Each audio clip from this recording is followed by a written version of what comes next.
Partie 5 de l'art de vivre. Sommeil, lumière et rythme. Depuis l'aube de la vie sur Terre, la lumière et l'obscurité dictent le mouvement du vivant. Ce cycle, aussi ancien que la planète elle-même, n'est pas une simple alternance de jour et de nuit, c'est une respiration universelle. Chaque espèce, du plancton au mammifère, a inscrit dans son organisme la trace de cette pulsation cosmique.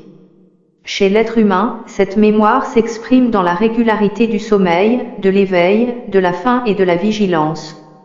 Malgré la modernité, malgré les écrans et l'éclairage artificiel, notre corps reste accordé à la rotation de la Terre. Loin d'être une simple habitude culturelle, cette alternance jour-nuit gouverne les mécanismes les plus fondamentaux de notre biologie.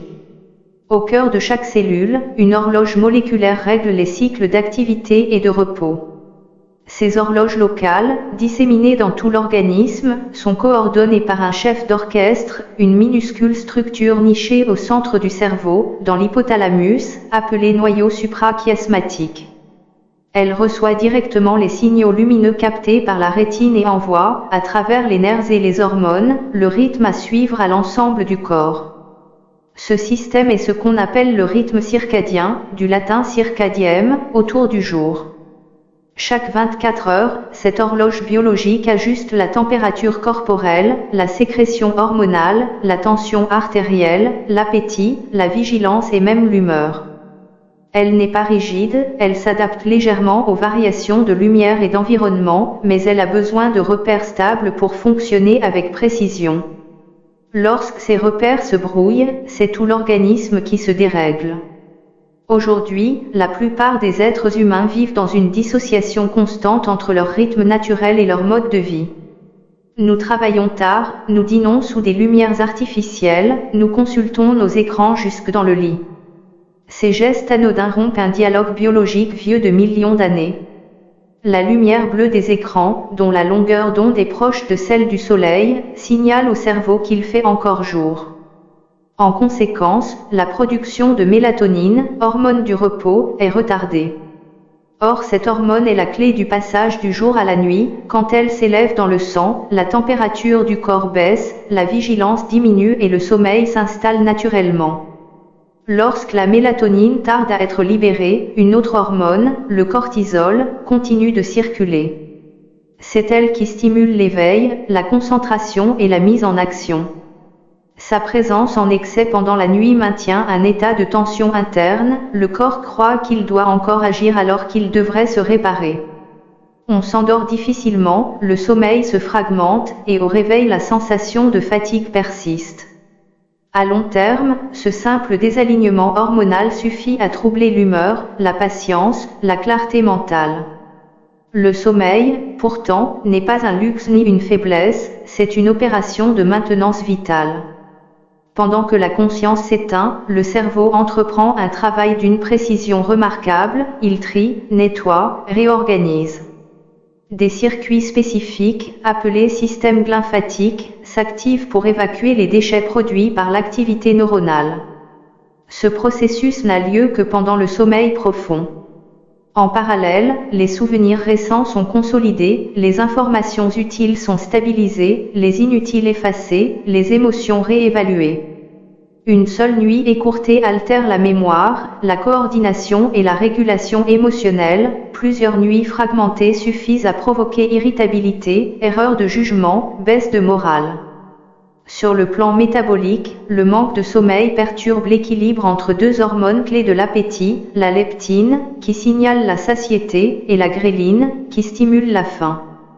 Lorsque nous dormons mal, la leptine chute, la gréline augmente, le cerveau réclame davantage de nourriture, souvent riche en sucre ou en gras.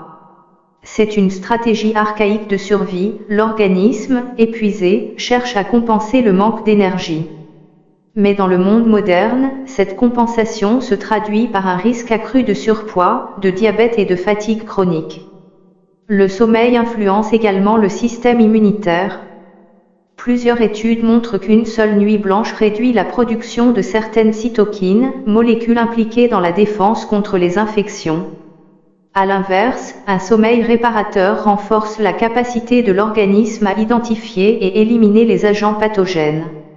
Ce lien direct entre repos et immunité explique pourquoi la maladie s'accompagne souvent d'un besoin impérieux de dormir. Le corps se retire du monde pour concentrer son énergie sur la guérison.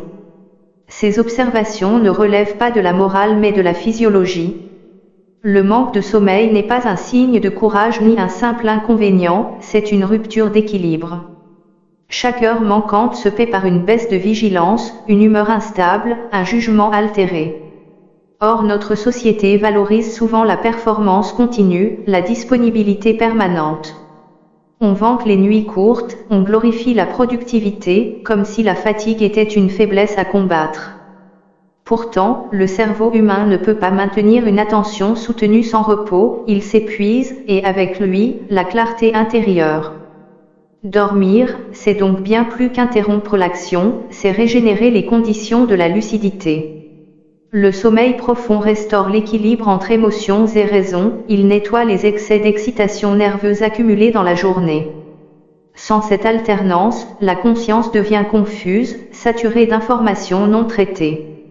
Le corps, lui, manifeste sa désorganisation par des douleurs diffuses, une lenteur, un brouillard mental.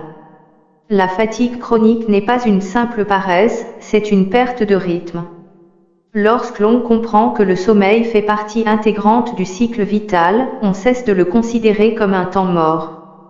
C'est une phase active, mais d'une activité invisible, tournée vers l'intérieur. La nature elle-même alterne veille et repos, les plantes ferment leurs feuilles, les animaux se retirent dans leurs abris, la mer se retire avant de revenir. Tout organisme qui se maintient dans la durée respecte cette pulsation. L'humain, en voulant s'en affranchir, s'éloigne de sa propre nature. Réapprendre à dormir, ce n'est pas apprendre à se forcer, mais à s'accorder. Le sommeil vient quand la tension retombe, quand le corps perçoit à nouveau la frontière entre le jour et la nuit. L'éclairage doux du soir, le silence progressif, la régularité des horaires sont autant de signaux qui rappellent à l'organisme que le temps du repos approche. Ces gestes simples rétablissent la cohérence perdue entre notre biologie et notre environnement. Le véritable art du repos ne consiste donc pas à échapper à la vie active, mais à en respecter les lois naturelles, le rythme, la lumière, l'alternance. La sagesse du corps, que la science redécouvre peu à peu, repose sur cette évidence, vivre, c'est osciller. Le jour appelle la dépense, la nuit la réparation. Et dans cet aller-retour permanent se construit l'équilibre du vivant. La lumière n'est pas qu'un phénomène visuel, c'est une information biologique. Chaque matin, lorsque les premiers rayons touchent la peau ou traversent les paupières, ils agissent comme un signal de remise à l'heure pour tout le système circadien. La rétine ne sert pas seulement à voir les formes et les couleurs, elle contient des cellules photosensibles spécialisées, les cellules ganglionnaires à mélanopsine, directement reliées au noyau suprachiasmatique du cerveau. C'est cette voie lumineuse qui ajuste nos horloges internes et maintient la cohérence du temps biologique. Quelques minutes d'exposition à la lumière naturelle dès le matin suffisent à déclencher une cascade de réactions, la sécrétion de cortisol augmente légèrement, stimulant l'éveil, la mélatonine chute, la température corporelle remonte, le rythme cardiaque s'accélère, et le cerveau se prépare à une journée d'attention. Ce processus ne dépend pas de la volonté mais de la régularité. Sortir chaque jour, même quelques instants, à la lumière du jour, surtout dans la première heure après le réveil, est l'un des moyens les plus puissants de stabiliser l'humeur et de renforcer l'énergie diurne. L'inverse est tout aussi vrai. La lumière artificielle tardive, en particulier celle émise par les écrans, perturbe profondément cette synchronisation. Les LED, les télévisions, les ordinateurs et les téléphones portables émettent une lumière riche en bleu, proche de celle du soleil de midi. Le cerveau, trompé par cette stimulation, croit qu'il fait encore jour, la production de mélatonine est retardée de plusieurs heures. L'endormissement devient plus difficile, et le sommeil plus léger. L'exposition nocturne à cette lumière artificielle est aujourd'hui reconnue comme un facteur aggravant de l'insomnie chronique et du dérèglement des rythmes circadiens.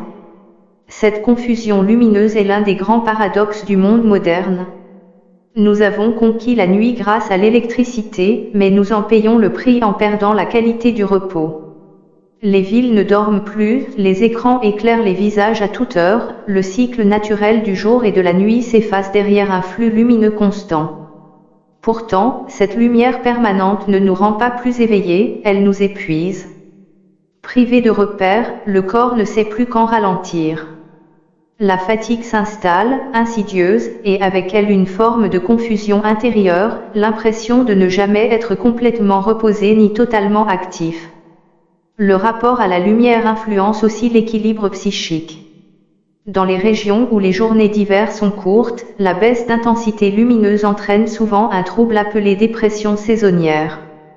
Ce phénomène est directement lié à la diminution de la stimulation lumineuse matinale, qui réduit la production de sérotonine, neurotransmetteur de la motivation et de la stabilité émotionnelle. C'est la raison pour laquelle les traitements par luminothérapie consistent simplement à exposer le visage à une lumière blanche intense dès le réveil. Le cerveau interprète ce signal comme un lever de soleil, et les rythmes internes reprennent leur cohérence. Mais la lumière n'agit pas seule. D'autres rythmes internes, invisibles, travaillent en parallèle, la température corporelle, le rythme cardiaque, la digestion, la libération d'hormones digestives et immunitaires.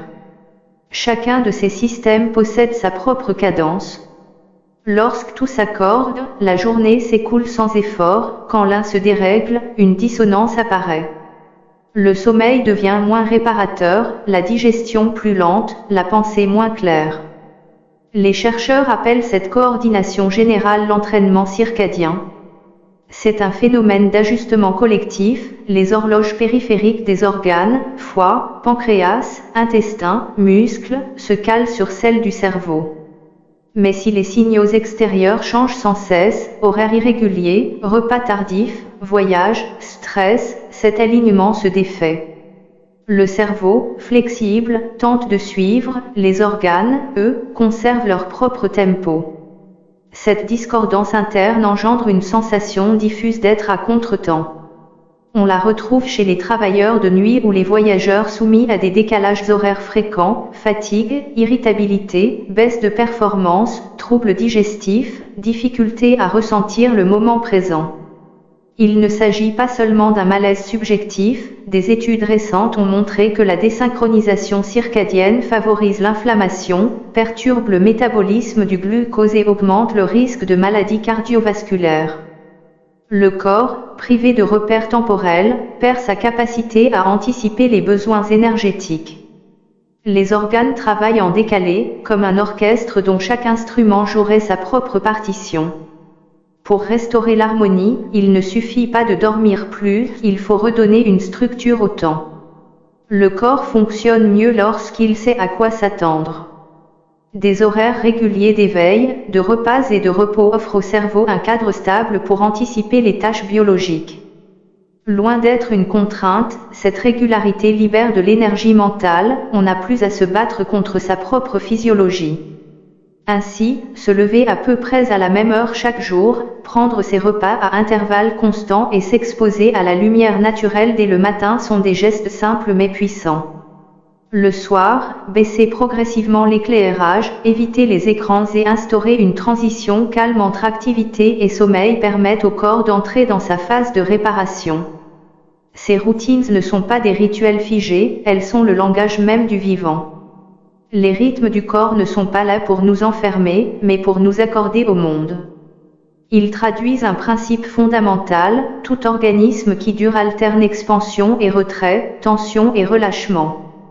Nous avons confondu liberté et dérèglement, oubliant que la liberté véritable suppose un cadre intérieur solide. Ce cadre n'est pas moral, il est biologique. C'est la respiration même de la vie, cette oscillation entre le jour et la nuit, entre l'effort et le repos. La fatigue chronique, si répandue aujourd'hui, n'est souvent pas le signe d'un excès d'activité, mais d'un manque de rythme. Ce n'est pas tant la quantité de travail qui épuise que l'absence d'alternance claire. Le cerveau n'a plus de seuil identifiable entre concentration et relâchement, il reste en alerte permanente. Les signaux d'endormissement, brouillés, ne déclenchent plus la cascade hormonale du repos. Ce déséquilibre sape progressivement la stabilité émotionnelle, la créativité et même l'intuition.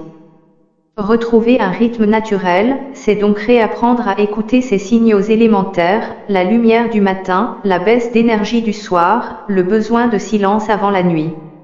Ce sont des repères simples, mais ils rétablissent la cohérence perdue.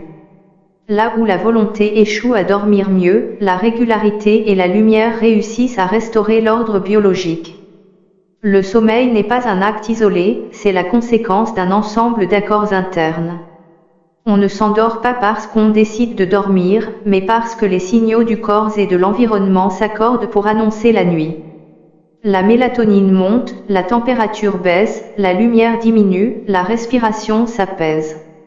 L'endormissement est une symphonie silencieuse dont chaque instrument doit jouer juste. C'est pourquoi l'insomnie ne se résout pas par la force de la volonté mais par la restauration du rythme. Dans une société où tout s'accélère, cette évidence a perdu son sens. On vit comme si la biologie devait se plier à la volonté, comme si le corps pouvait s'adapter sans limite aux exigences de la productivité ou de la distraction. Mais la physiologie humaine n'a pas changé, elle reste calée sur le mouvement de la Terre, sur le lever et le coucher du soleil. La technologie peut prolonger la lumière, repousser le sommeil, forcer l'éveil mais elle ne peut pas abolir la fatigue. Ce que nous appelons manque de temps est souvent un désalignement entre notre rythme interne et le monde que nous fabriquons. Le corps, lui, parle un langage simple. Quand il se sent en sécurité, il se détend. Quand il reçoit des signaux contradictoires, lumière excessive, bruit, tension mentale, il résiste. L'insomnie est souvent une forme de résistance inconsciente, le corps refuse de se livrer à la nuit parce qu'il ne perçoit plus la frontière du repos. Il reste sur le qui-vive, comme s'il devait continuer à veiller. Dans cette confusion, l'esprit cherche des solutions mentales à un problème qui est d'abord physiologique. Les chercheurs en neurosciences du sommeil décrivent aujourd'hui avec précision ce passage entre la veille et le repos. Lorsque les ondes cérébrales ralentissent, le cerveau bascule dans une activité synchronisée, plus lente, qui permet la consolidation de la mémoire et la régénération des tissus. Cette alternance entre sommeil lent et paradoxal structure la nuit en cycle d'environ 90 minutes. Chacun d'eux accomplit une tâche spécifique, le sommeil lent profond répare le corps, le sommeil paradoxal intègre les émotions et favorise la créativité. Interrompre ou raccourcir ces cycles, c'est comme arrêter une symphonie avant sa résolution, la mélodie reste inachevée et l'on se réveille dissonant. L'importance du sommeil paradoxal, souvent sous-estimé, mérite d'être soulignée. C'est la phase où les rêves surviennent, où le cerveau réorganise les expériences vécues. Pendant ce temps, le système limbique, siège des émotions, reste actif, tandis que le cortex préfrontal, lié au raisonnement, se met en veille. Le rêve permet ainsi de rejouer symboliquement les événements récents, de les intégrer sans la rigidité du contrôle conscient. C'est un processus d'équilibrage intérieur, l'esprit se défait du trop-plein d'émotions, les reconfigure et prépare la lucidité du lendemain.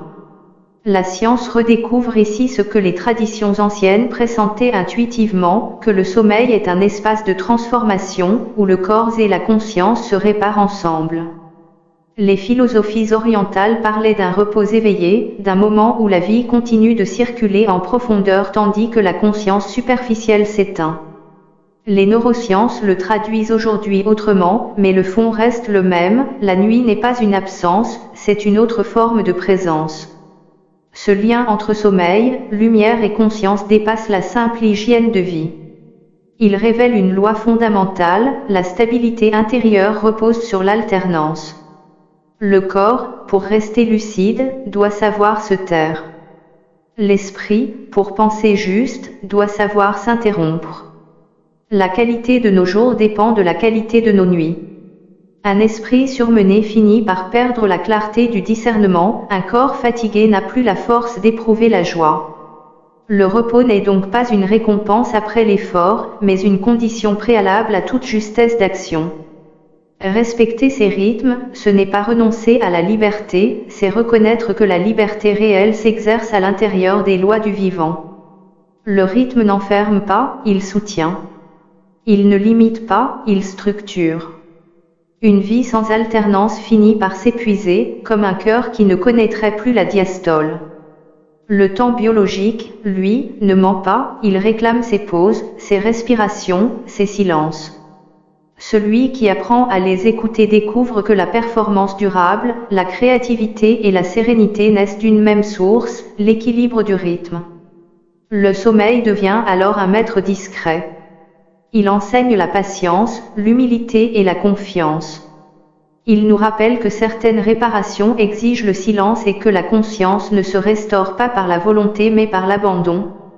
Apprendre à dormir juste, c'est apprendre à se retirer au bon moment, à ne pas forcer quand le corps demande pause. C'est un art, au sens le plus concret, un savoir-faire dans la manière d'habiter le temps.